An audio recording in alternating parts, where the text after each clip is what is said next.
53 minutes past 4 in Kenya, and welcome to our Life Saga TV community. Thank you so much for always being here for me. Let's grow together. We are currently at 183 followers, and we really long to be at 500 followers by the end of August. We've started the new month. Happy August. I hope you're planning for your goals and you're gonna achieve them, because God is great and always makes it possible where you work for it. So guys, thank you so much for always supporting me. We've really grown this channel very fast with daily consistency, and you've encouraged me to keep going. I appreciate you guys, and a big up to you all for being here always. Now guys, there's a lot of things happening around, and we're gonna talk about them. Now, how is JLP and PNP? Of course, JLP achievements have been highlighted in Jamaica, Wagwan, and a lot of people are falling for JLP as they desert PNP, guys. So I don't know, holiness, I don't know what you're gonna say, but it is what it is, guys. Now, back to Kenya, we've gone through a lot of stories, but of late, what's coming up is the ODM story and DAP for today. So welcome on board, and thank you so much for your support and presence always here. Like the video, subscribe to it, and share my videos so that we get to achieve our goals. Thank you so much for everything, and let's start with a lot of fiasco or drama that we are seeing in DAP. DAP party is known as Democratic Alliance Party. What does that mean? It is supposed to hold democracy and embrace everybody from different places. However, the reality is that DAP is not that democratic, because when you look at the party itself, we clearly see that it does not have representation of Kenya, but of an ethnic group, in fact. Now, let's go down to whether there are some issues being raised around by some of its members. Of course, Malala already spoke while in Kakamega, indicating that DAP party does not represent everybody. Instead, it has all the Bukusu. Now, let's get deep to what Malala had to say before we come to ODM and other situations, by the way. Meanwhile, there's a lot happening in Kenya, and if you really deep into politics, you understand that a variety of things happening around, and it's always good to be around and follow it. Chris Pella 254, hello, hola, welcome on board, and let's embrace the political discussion right here. Now, looking at Malala, I'm looking for that video which Malala talked about DAP. Oh, I really appreciate the presence of two people who have come on board. Thank you so much. Big up to you, Chris Pella. The other person has not presented their name, but I really appreciate your presence. Yep.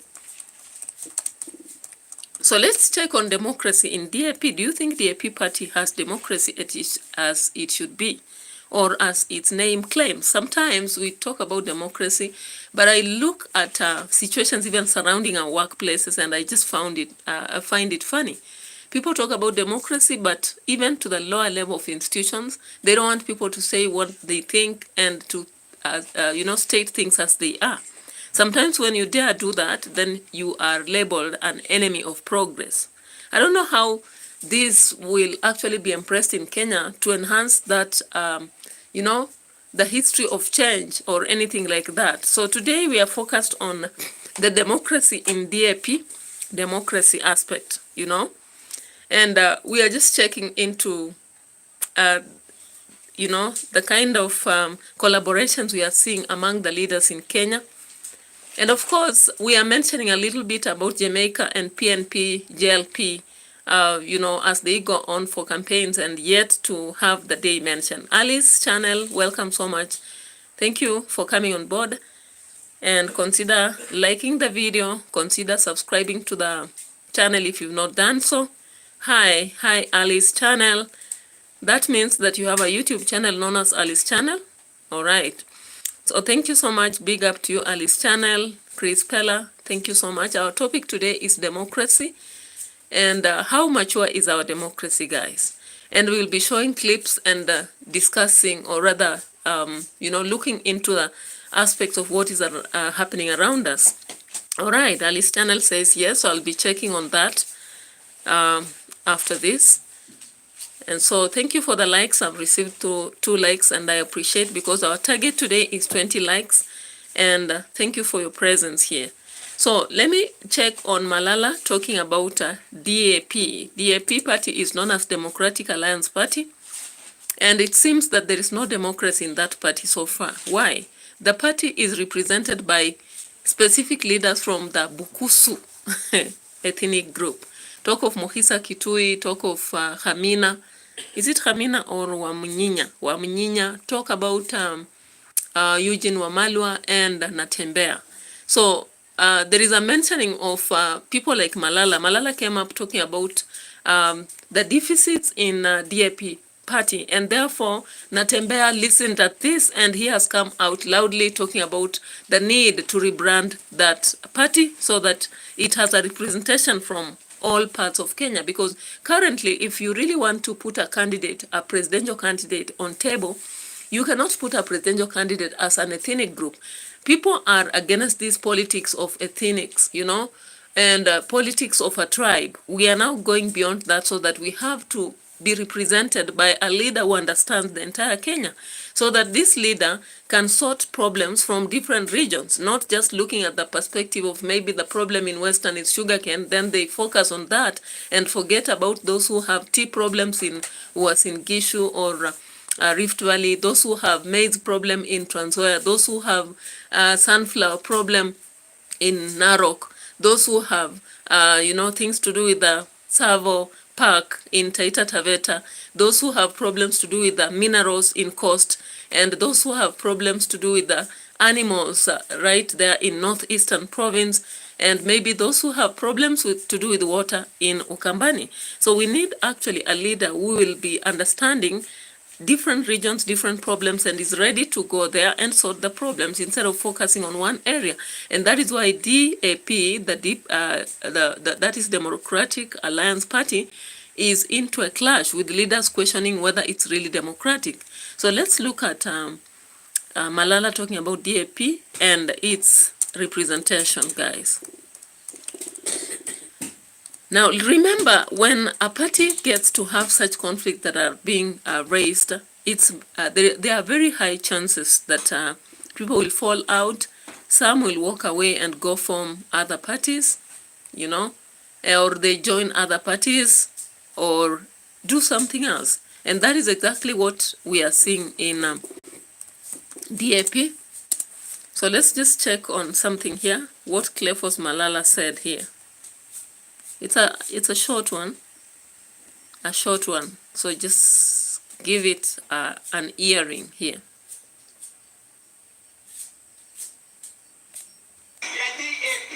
Ukiangalia chama ambayo imekuja hapa juzi ya DAP, wanasema ati ndio chama cha Mluya. Ningependa kutofautisha vitu mbili. Iko tofauti ya Mluya kusema chama cha Mluya na ni chama ama chama cha Mbukusi. Sababu ukiangalia chama, party leader wake Eugene Wamalwa kutoka Trans Nzoia, hapo na deputy wawili. Deputy party leader wake George NATEMBEYA kutoka Trans Nzoia. Deputy party leader wa pili ni Wamunyinyi Mbukusi. Secretary General ni Eseli Mbukusi. Yule mzee Noah Wekesa, yeye ni Mbukusu organizing secretary. Nini watu wanaangalia kwa wapi kwa chama jamii? All right. Now, that did not just stop there, but NATEMBEYA came out. I think, is it today? NATEMBEYA came out talking about the need to rebrand the party. Now, it happens that NATEMBEYA has realized that if they don't work day and night to change the party's leadership, then there's going to be a problem. However, that has sparked a lot of emotions with Eugene Wamalwa thinking, remember, he's the leader of the party, and the rest of those who have been mentioned here. So Eugene Wamalwa is actually coming out to speak. And addressing the nation over the issues of conflicts within the party. NATEMBEYA also has been asked some questions and has indicated that even though he spoke the truth, because democracy calls for democratic aspect where representation must be there. Now let's listen to what Eugene says here. Resolving any disputes, and today we have agreed that be done democratically and peacefully and openly and transparently. So we will be turning our focus, our full focus, to the by-elections. And we already have the leading candidates for Malava constituency, where I will be proceeding this weekend to start our campaigns for that parliamentary seat. We will also be fielding in Ugunja constituency, where we already have a candidate, and we will also be campaigning in Ugunja, in Huisero, in Garissa County, Fafi, where we have candidates across the country. So we want to ask all our members, wherever you may be, musiwe na wasiwasi, chama kiko imara, and you can see all of us here together. All right, so Eugene Wamalwa comes out to assure the members that representation across the globe will be observed, that they are going to appoint members from different regions, mentioning Gem, Malava, and other different places. And he is talking about clarifying on when by-elections will be held. Now, NATEMBEYA, on the other hand, indicated that there is need to have leaders from different places. And possible question to NATEMBEYA was he seen aside by Murkomen when CS Murkomen visited his office? That is the question many people began to ask, because they thought that he's on a way to ouster Eugene out of the party. That's the crazy ideas of extraneous thoughts that Kenyans normally have. I don't know what is your thought is, but let's go down to some analysis here and see what is gonna happen here. So,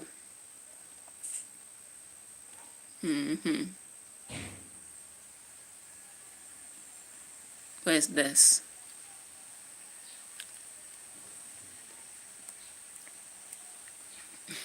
So remember, after Murkomen visited NATEMBEYA clarified that he cannot be bought, he will not move anywhere, and he was just there to receive Murkomen. However, there are still thoughts from different people thinking that he was being visited and maybe told to think otherwise about his party and where he should be.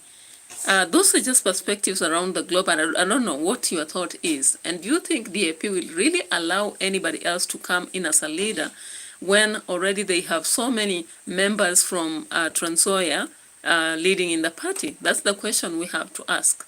Because democracy means they should embrace that. Have members from all over the country, that is Garissa, let's talk about Ukambani, that is Machakos maybe, or Kibwezi, and they have from maybe even Taita Taveta, and come on to other places. So it's a question that many people are still waiting for, but as we can see, the heads are hitting, you know. We already have clashes within the party.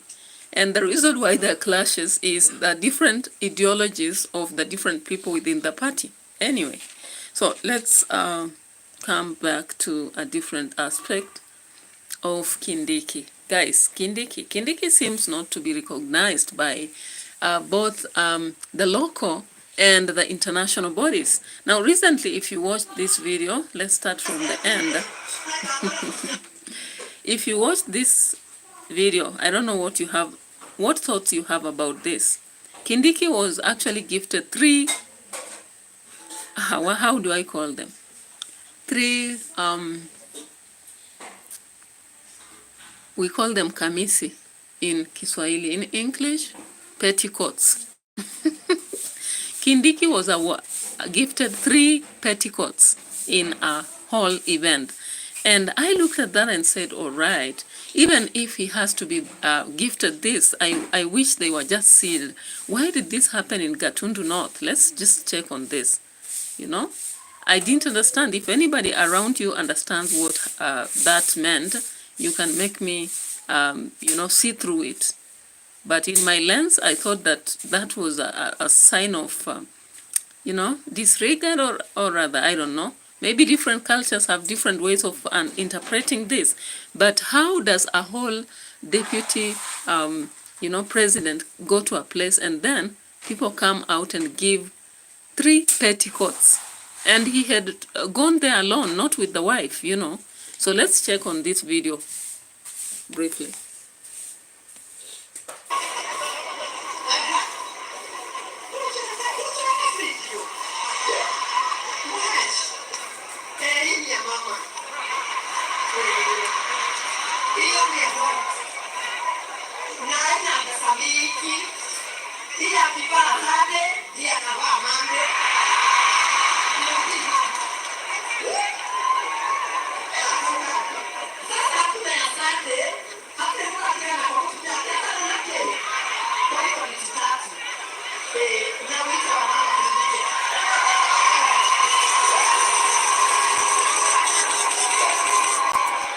Can you imagine?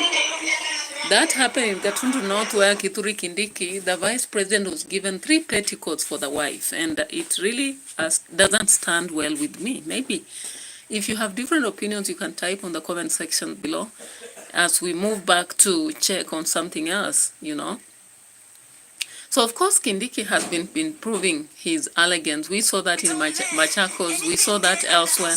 And there is one specific recent video in which he spoke. To punch aimlessly in the air stops there. Personally, once you reach my nose, your freedom to punch aimlessly in the air stops there. That was a threat, right? That if you are used to punching in the air, once you reach Kindiki's nose, it stops from there. However, I want you to watch this video that happened just some days ago again, while Kindiki was in Embu. It happened that a young man came singing Yote Yawezekana Bila Kasongo, and he was right there. So how did he not stop this guy from punching under his nose? That is the irony of everything in Kenya sometimes. Everybody has been talking about Kindiki, and he has been even downplayed with the Gachagua saying that Jamal Soprano cannot, bring shares or do anything on the table. He has nothing to offer on the table. Now, let's look at this video briefly, and I don't know what you think. You can actually come out and give your views. I'm free to that. Let's look at this.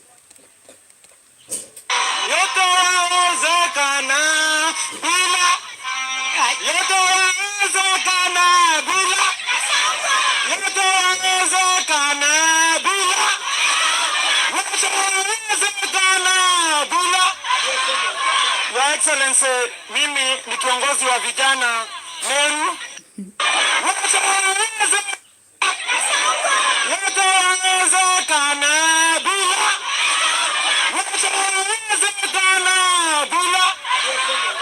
Your Excellency, mimi ni kiongozi wa vijana Meru. I don't know. Guys, are you aware about who that guy is? Because I'm not aware. I don't even know who he is, but he was just a young boy, young man. Let me call him young man, representing the young people.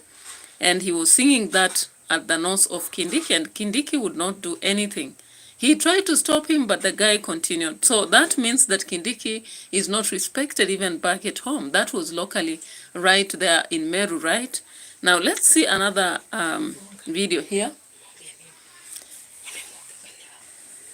There's another video again when Museveni arrived in the country, and the president tries to make him greet Kindiki. And he says, who is this? Huyu ni nani? Then president says, he's our vice president. He says, Kenyans, you are confusing me. Which vice president? How is this guy a vice president? Now I'll just show the video on that and explain to you what happens here, right there.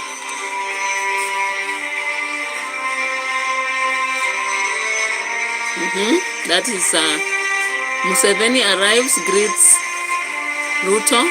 Then Ruto introduces Kindiki look at Kindiki there. And he's asking, who is this? We see the speaker and we see Sakaja right there.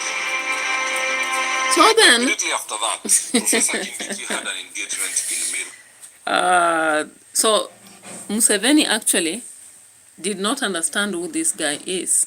It seems he has never paid attention to know who Kindiki is. And when this happens before our eyes, then it becomes a very, very funny situation, right? Very funny situation. Now let's get to this. Sure that somebody would do it. Anybody could have done it, but nobody. Now, when we look at the politics as they are running, everybody is attacking somebody. Now, Ndidi Joro recently attacked Ruto in one way or the other. I don't know what you think about this. He was referring to good characters, and he came out with a speech that has actually remained very popular in the country. Let's listen to this. Somebody got angry about that because it was everybody's job. Everybody thought anybody could do it, but nobody realized that everybody wouldn't do it.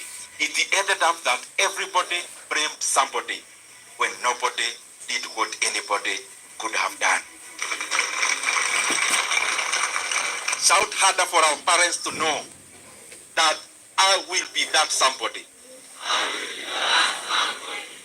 When you are at home, your parent has gone to visit your auntie, has gone to Shags, those who are in Nairobi, you are left at home, you are in Shags, your parent has gone to visit your uncle in town, you are left home, you have to be that somebody who is responsible, because responsibility starts there. The last one, you need to see opportunities and stop complaining. I'm not teaching you things about Kiagogo, even out there. There was a shoe company back then, a British one, that sent 2 people to Africa to look for the market of selling shoes. They sent 2 people in their sales department. Wakuje Africa, waangalie market ya kuuza viatu. One of them akapeleka report, akasema there is no potential there. Nobody wears shoes. 2 people. One has already taken the report, amekuja Africa, hiyo wakati ya babu zetu, hakukuwa na viatu. One took back the report. There is no market there.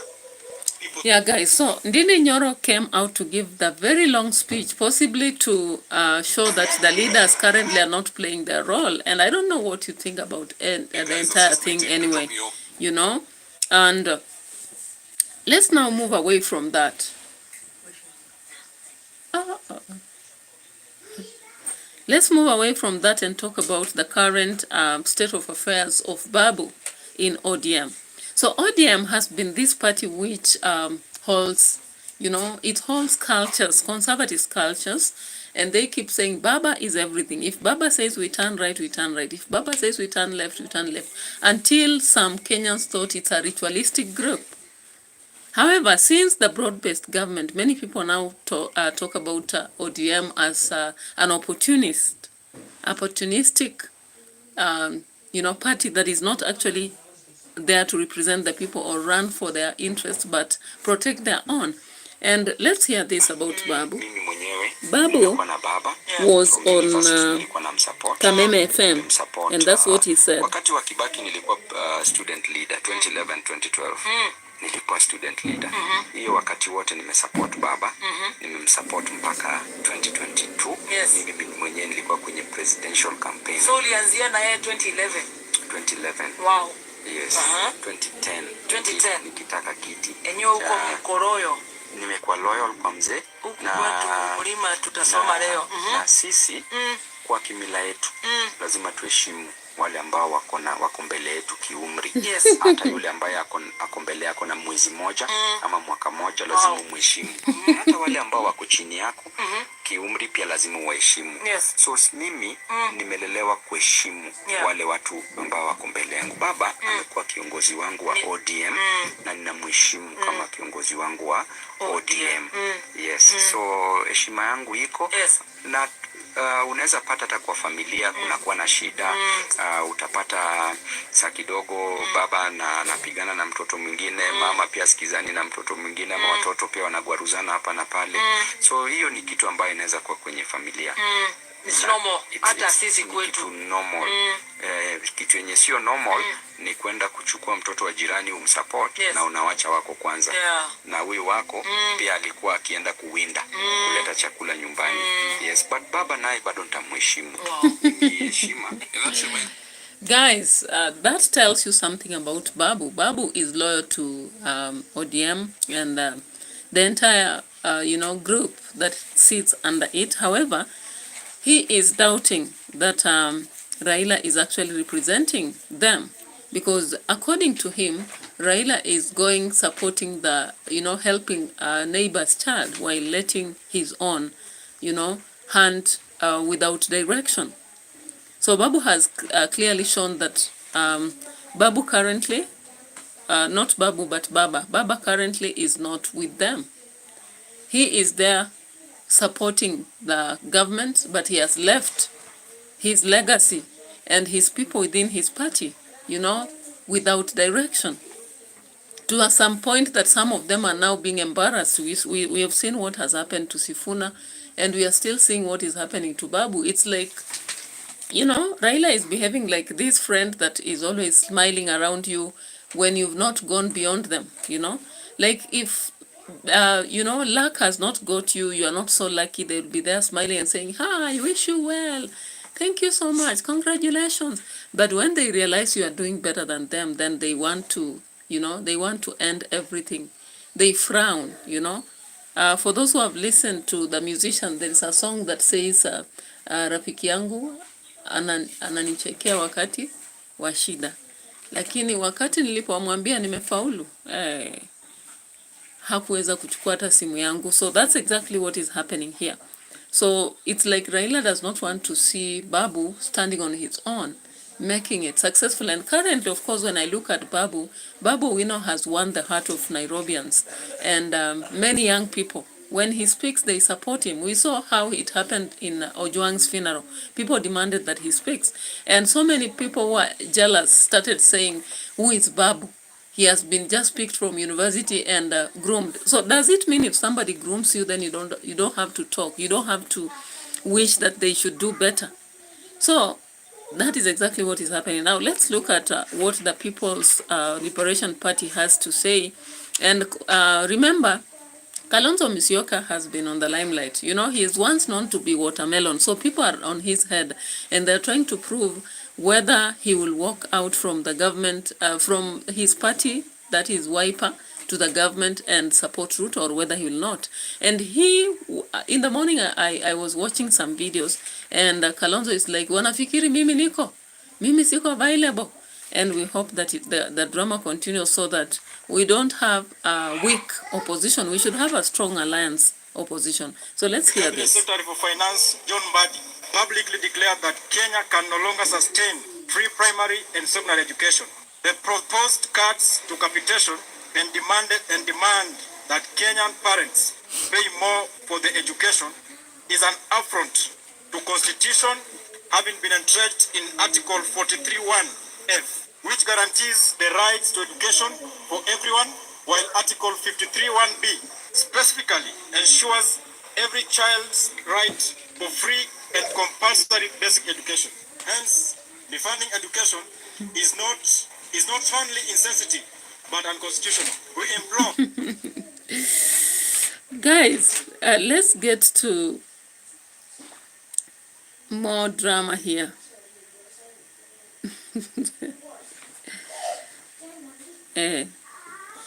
Babu Owino is one person that surprises people. If you don't know, today there was drama at Kahawa Law Courts, whereby Babu had to make the judges change their mind about the agencies who were arrested during protests, Maybe just as we get to, because I was targeting to get the narrative behind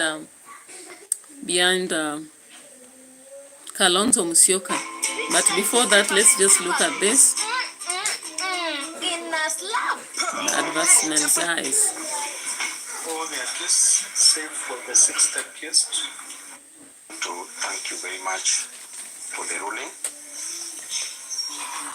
However, Your Honor, we are very much dissatisfied still with the ruling because of the amount that has been given.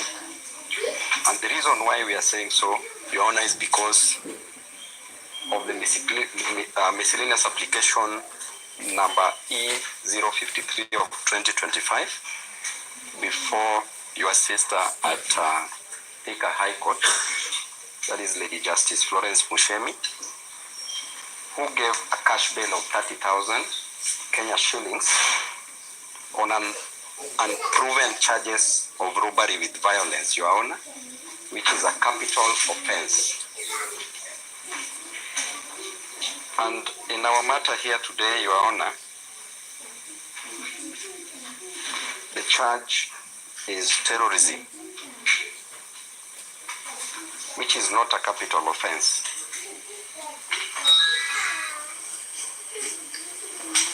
An equivalent of 100,000 bond was given to the accused persons. And Your Honor, it is on that basis that we want to appeal the decision.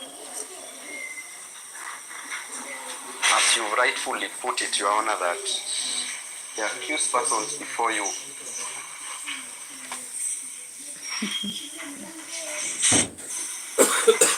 to mean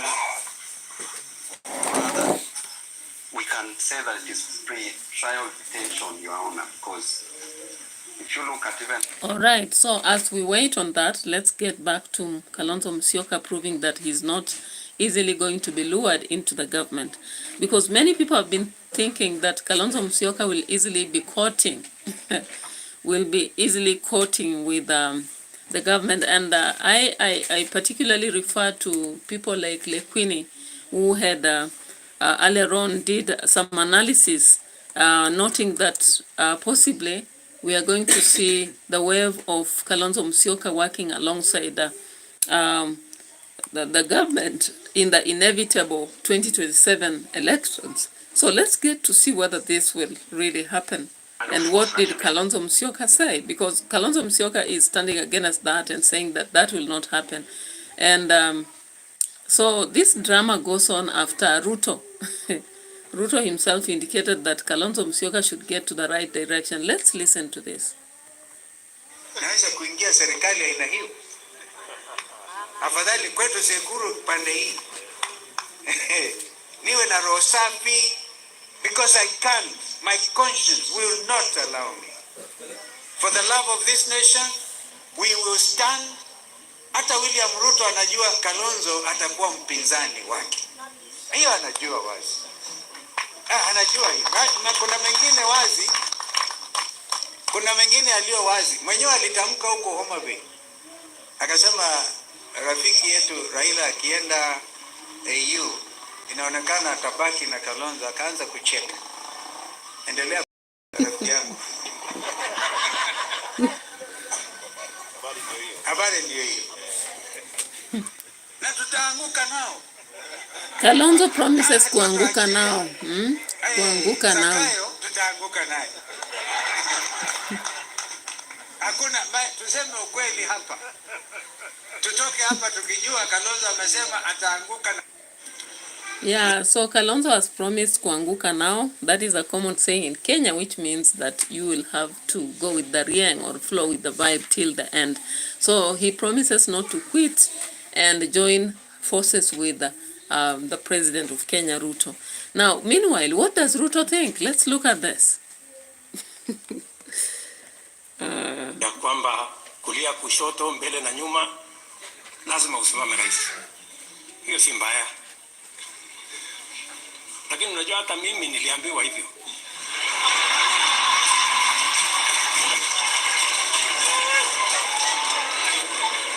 Na wengine ambao wananisupport. Lakini mwisho nikakuja nikapima, nikaona wenye kusimama ni wengi. Lakini wenye kushinda ni tofauti. Kusimama ni sawa. Si namna hiyo? Kwa hivyo msipatie Kalonzo masharti ati lazima usimame. Mwambie Kalonzo, wewe enda panga na wenzako, mpangane namna hiyo, alafu tuone. Wewe unajuaje? Pengine bahati inaweza unajuaje? So twende pole namna hiyo. Hakuna haja ya pole. Unajua Kalonzo, hawa watu saa zingine wanatuenjoy.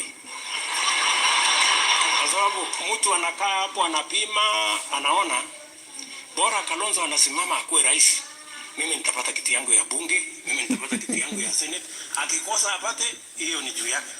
So lazima hata sisi tunapima hiyo watu. These are the politics of Kenya, guys. Democracy has a way of actually making people sometimes very selfish. And you can see how Ruto here is talking about the fact of people joining a given party and then pushing the person to be a presidential candidate. And even if the person does not get the presidential position, he or she will automatically have to, will have gotten a position in the government, right? So that is the kind of politics that runs in Kenya. And it's so persistent that we've seen the craziest rumors surrounding Raila Odinga, surrounding Gachagua, and all those people who are running around now. And nobody is so sure about whether Gachagua is going to vie or not. But we are hearing from Matiang'i, we are hearing from NATEMBEYA, and the rest of the people, you know. And we are waiting, busy waiting. And the insistence is that people should actually take the IDs. Now, are you aware that an ID you have to pay 1,050? It's not a free anymore, it's not, right? So how many people, I was looking into that and I was wondering, as many people are making noise, they want people to vote, have they made sure that people are now going in for the IDs? This year, actually, has been a very unique year. I've not seen IDs being brought to schools. Yet, every year we have been seeing the process of IDs, vetting, going on in schools. And I think the reason why this is happening is that now that IDs are charged for, now the government does not feel the will to bring the IDs to the people, because if you want, you will pay for it and go for it, you know. So my question just arises as I wonder, if this is a democratic nation where everybody has to vote, but they have to pay for the ID, what happens? Are we sure that everybody is going to get the ID and vote? I'm not so sure. Now let's get to the speech that Ruto gave yesterday in State House on peace in DRC. Thank you, Your Excellency. And what is your thought on this? I would now wish to invite His Excellency Dr. William Samoei Ruto, CGH. Your Excellencies. We will just listen to it as we skip, not everything. Your Excellencies, ladies and gentlemen, I wish to take this opportunity to welcome you all to Nairobi and to Kenya, which is now a visa-free country for all Africans. And to this important meeting jointly convened by His Excellency President Emerson Mnangagwa and myself in our respective capacities as chairs of SADC and ASC. Let me also take this opportunity to once again sincerely appreciate Your Excellencies, the panel of facilitators, for making time out of your very busy schedule to attend this joint meeting. Escalation in violence in parts of eastern DRC, including North and South Kivu, have inflicted immense suffering, mass displacement, and triggered concerns about the stability of our region. It was further informed by the recognition that a political solution was the only viable path to resolving the conflict in eastern DRC. Hearing proposals on a framework for the merger of these processes, the terms of reference for the facilitators, and the process design for inclusive mediation process in international cooperation of the Republic of Rwanda, the Honorable Olivia Nduhungirehe, who is unavailable to ensure that the implementation of both the Washington Peace Accord and the Doha initiatives are actualized. As I conclude... Okay, so I hope you know very well that there was this meeting in Nairobi involving the SADC and EAC. And out of that, we just had Ruto trying to suggest ways in which they could solve the conflict going on in DRC. I hope all of you know that DRC has been in battles for a long time, you know. So anyway, back at home, we still have a political storm going on, and with different parties trying to defend their way. Barack Muluka warning Raila about what will happen to his party. A bombshell dropped here and there. Gachagua dropping other bombs from America as others are dropped on him by the Gen Zs, you know. The corrections being done in DAP party, with the NATEMBEYA insisting on rebranding the party, and conflicts arising, which Eugene has insisted will be solved independently. However, my thought is, every man for himself, God for us all. That is the aspect that is operating in Kenya. No wonder people are, you know, satiated to go into that leadership, not necessarily to help the citizens, but to get positions, you know. We hope that as we go by, then things will change. But if you have a different thought, just type in the comment section and let us know what your thought is all about. Meanwhile, in Jamaica, I hope you've seen how Banting was heckled by comrades, you know. The politics of Jamaica are very hot, and people respond immediately. They respond immediately to any leader that is speaking. We've also seen a lot of, like Holiness trying to defend his party, but at the same time, we've also seen JLP gaining ground while PNP is losing it. And at the same time, we have a lot of critical analysis that are being conducted on that PNP and GLP. Now, what, let's see this. 6 to all public universities. Very well, let's switch gears to matters politics. But we now understand the processes. They had to do gazettement, they had to do, other people may have had objections and all of that. And since there are none, we are happy to announce that our new name is Wiper Patriotic Front. And you'll be hearing a lot rebranding of Wiper to Wiper Patriotic Front. We will soon be announcing the next steps, including calling for a National Delegates Congress in the near future. We'll be making those announcements, and we're going to expand this movement So Wiper Patriotic Front aims to expand themselves and also have the delegates go on with more shenanigans. Do I call it shenanigans? All right. As on the other hand, Eugene Wamalwa speaks about the PNP just after NATEMBEYA questioned their stand. Meanwhile, let me see whether NATEMBEYA spoke in this video. Let me just see. As we come to an end of that. An advanced stage. What did NATEMBEYA say in the other? This is a part. I just watched some video in which NATEMBEYA was speaking about PNP. Let me just see. PNP, DAP. Saizi mimi nafanya kazi kama governor. Of course tuko na other ambitions. If Kenyans want me to take over or to take up other responsibilities, mimi niko tayari sana.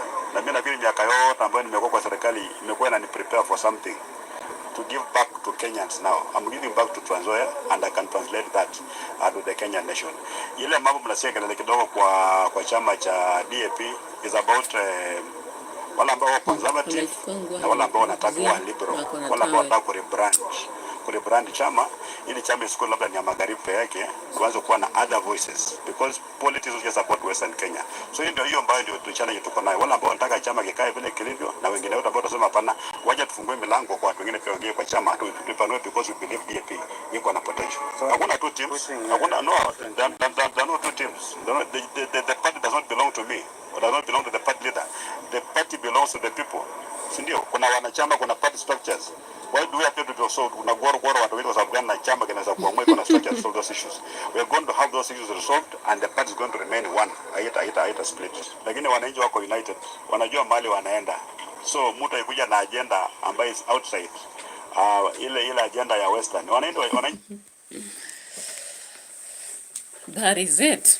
So that is why I started by talking about democracy in parties in Kenya, and the reality that sometimes we don't see that democracy, because when somebody starts something, I think you've seen even institutions, when people arrive in an institution earlier, they feel like they have the power to dictate what has to happen there. And they keep reminding you, you found us here. You saw us doing this. You don't know where we started. If you only knew how far we started, you can't even tell us, because they feel like they have all the rights to remind you about the past. Yet sometimes history is made, but those who made it are never there. So guys, as we go through this analysis, I really appreciate your presence here, and I would really wish that you type your comments in the comment section, continue watching my videos and supporting the channel to growth. Actually, we are so far. We are very, very far from our target goal. But continue subscribing to the channel, supporting me, suggesting the topics I should cover, and I'll be so happy every time, every moment. So bye-bye for now. Adios. Let's meet another time. Annabelle ameamua kupunguzia nguo.